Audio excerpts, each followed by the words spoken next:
Coucou amis vierges, je vous retrouve aujourd'hui pour une petite guidance pour les énergies générales du début du juillet. Je vais y arriver pour vous. Alors,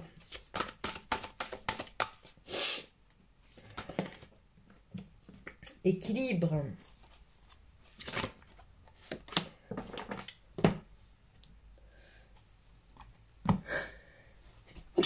Ouch, excusez-moi. J'ai dormi la fenêtre ouverte cette nuit. Résultat des courses, je me suis enrhumée.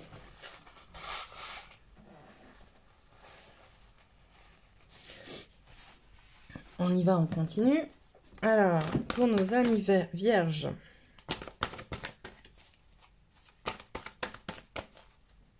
s'il vous plaît, 15 premiers jours de juillet pour nos amis vierges. On se recentre.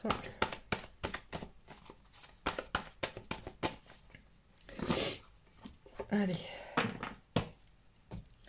une petite carte obstacle.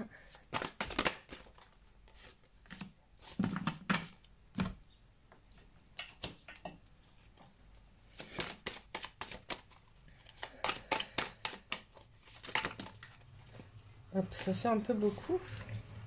Mais je garde celle-là. Ok, d'accord, je garde celle-ci. Je vous écoute.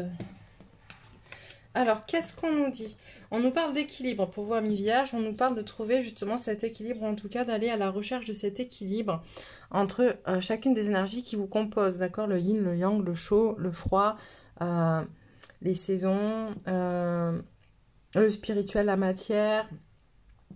Voilà, vous devez vraiment aller à la recherche de cet équilibre qui est important et dans lequel vous devez mettre de la cohérence, d'accord? La fréquence de la cohérence renforce notre capacité à accorder la fréquence du cœur à celle de l'esprit afin de développer notre pouvoir et créer ainsi la réalité que nous désirons vivre.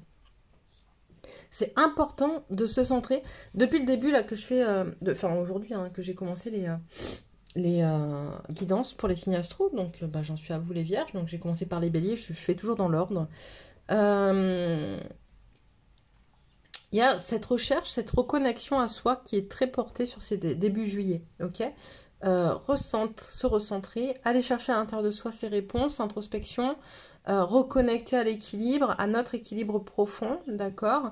Reconnecter à toutes les énergies qui nous composent et y mettre de la cohérence. Donc on est dans une suite logique un petit peu de tout ça. Et c'est vraiment important que d'aller connecter au soi profond. Je crois que c'est vraiment ce qu'on nous demande depuis le début là, de ces guidances. On nous parle de se déconnecter un peu de lâcher prise sur la matière, le matériel, l'aspect matériel, matière, argent, financier, etc. Parce que c'est ce qui vous empêche d'être dans l'équilibre. Vous êtes peut-être trop axé sur le concret. Je veux des choses concrètes, je veux des choses matérielles, je veux des résultats sûrs, comme ça, tac, tac, tac, tu vois. Non, il faut aussi...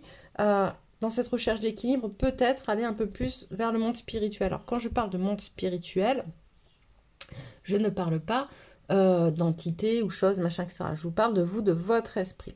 Quand on parle de spiritualité, c'est commencer par connecter avec son propre esprit, avec ses propres énergies à soi, à savoir qui on est, qu'est-ce qu'on veut, pourquoi on est là, et c'est vraiment se connecter au soi profond. Ensuite, bien évidemment, d'autres choses se passent et vous connectez à d'autres mondes spirituels, comme des entités, enfin les mondes invisibles, etc.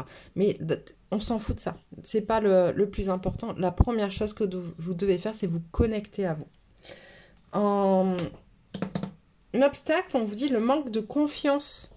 Il y a quelque chose qui se joue avec le manque de confiance. Et donc, on vous dit, en ressources, pour justement retrouver peut-être un peu plus de confiance en soi, de quoi dois-tu faire le deuil? Donc, il s'est peut-être passé quelque chose à un moment donné dans votre vie, quelque chose qui a pu être dit, que vous avez ressenti, je ne sais pas, un trauma, une peur, un obstacle, quelque chose voilà, qui s'est passé, dont vous devez faire le deuil et vous débarrasser pour pouvoir reprendre confiance en vous. Et dois-tu changer quelque chose en toi, dans ta vie ou dans les deux? D'accord? Il y a sûrement des choses aussi dans votre entourage, dans votre manière de faire, peut-être dans votre manière de penser, de manière peut-être très négative. Je sais pas, hein, je vous dis ce qu'on m'envoie, vous faites le tri, vous prenez ce qui vous parle. Quelque chose qui vous empêche d'être en confiance. D'accord? Donc on vous demande vraiment d'aller connecter à l'équilibre pour reprendre confiance en vous, pour pouvoir libérer ce qui ne vous appartient plus et avancer dans votre direction, puisque en septembre, les énergies vont à nouveau rebouger. Là, je pense qu'on va avoir un été plutôt introspectif, hein. On verra avec la suite des guidances, mais En tout cas, il est vraiment important qu'on puisse libérer un maximum de choses pour en septembre démarrer quelque chose de nouveau, de ce que j'ai entendu, de ce que je comprends. Voilà, voilà. Bah, écoutez, amis vierges, n'hésitez pas à me laisser en commentaire si ça vous parle ou pas. N'hésitez pas à vous abonner si ce n'est pas encore fait. Et puis, moi, je vous dis à très très vite.